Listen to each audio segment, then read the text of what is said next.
क्या आप एक फार्मलैंड में इन्वेस्ट करने जा रहे हैं? कृषि भूमि में इन्वेस्ट करना और फार्म हाउस बनाना अट्रैक्ट कर सकता है, जिसमें लॉन्ग टर्म वैल्यू एप्रिसिएशन और एग्रीकल्चरल इनकम का चांस दिखता है। लेकिन फार्मलैंड इन्वेस्टमेंट के कई सीरियस डिसएडवांटेजेस हैं जिन पर इन्वेस्टर्स को ध्यान देना चाहिए। सबसे पहले लीगल रिस्ट्रिक्शंस ऑन ओनरशिप। कई राज्यों में फार्मलैंड ओनरशिप केवल किसानों या आदिवासियों तक ही सीमित है। एनआरआई इन्वेस्टर्स को और भी अधिक रिस्ट्रिक्टिव कंडीशंस का सामना करना पड़ता है, क्योंकि उन्हें भारत में कृषि भूमि खरीदने से जनरली प्रोहिबिटेड किया जाता है। ये लिमिटेशन एनआरआई के लिए अपनी होमलैंड में निवेश करने में एक बड़ी बाधा है। Challenges in land use conversion यानी भूमि उपयोग रूपांतरण में चुनौतियां।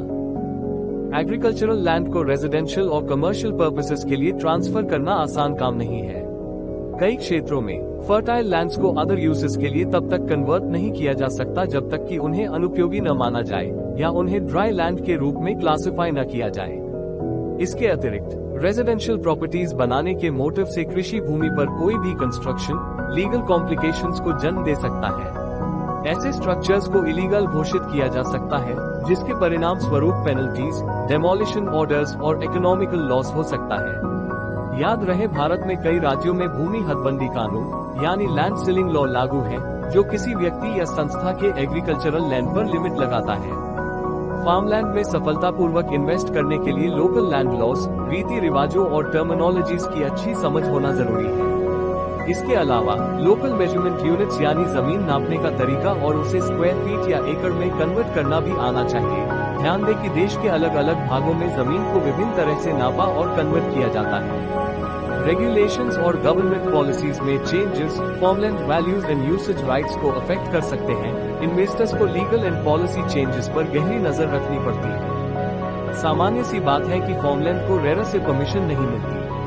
रेरा एक रेगुलेटरी अथॉरिटी के रूप में कार्य करता है, जिसका मोटिव बायस इंटरेस्ट्स को प्रोटेक्ट करना और संभावित धोखाधड़ी से बचाना है। यदि कोई निवेशक किसी कृषि भूमि परियोजना में इन्वेस्ट करता है, तो वह रिस्की जोन में एंटर कर रहा है। लोन रियल एस्टेट इन्वेस्टमेंट का एक इम्पोर्टेंट पार्ट है, खासकर सैलरीड क्लास के लिए जो लैंड बाइंग के लिए बैंक लोन पर निर्भर होते हैं।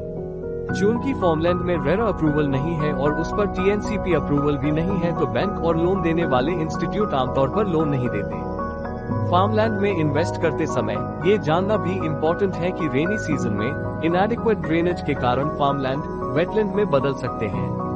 कभी कभी आपको अपनी प्रॉपर्टी पर आने के लिए मानसून ओवर होने तक वेट करना पड़ता है। इसके अतिरिक्त सेफ्टी एक की फैक्टर है। Normal farmland security gated township में पाए जाने वाले सिक्योरिटी फीचर्स से कंपेयर नहीं की जा सकती, जो एडवांस सेफ्टी फीचर्स और प्रोफेशनल सिक्योरिटी टीम से लेस है। इन सभी चुनौतियों को देखते हुए भारत में कृषि भूमि में निवेश करने के लिए deep research, legal limitations, local market और नॉर्म्स के बारे में नॉलेज जरूरी होती है।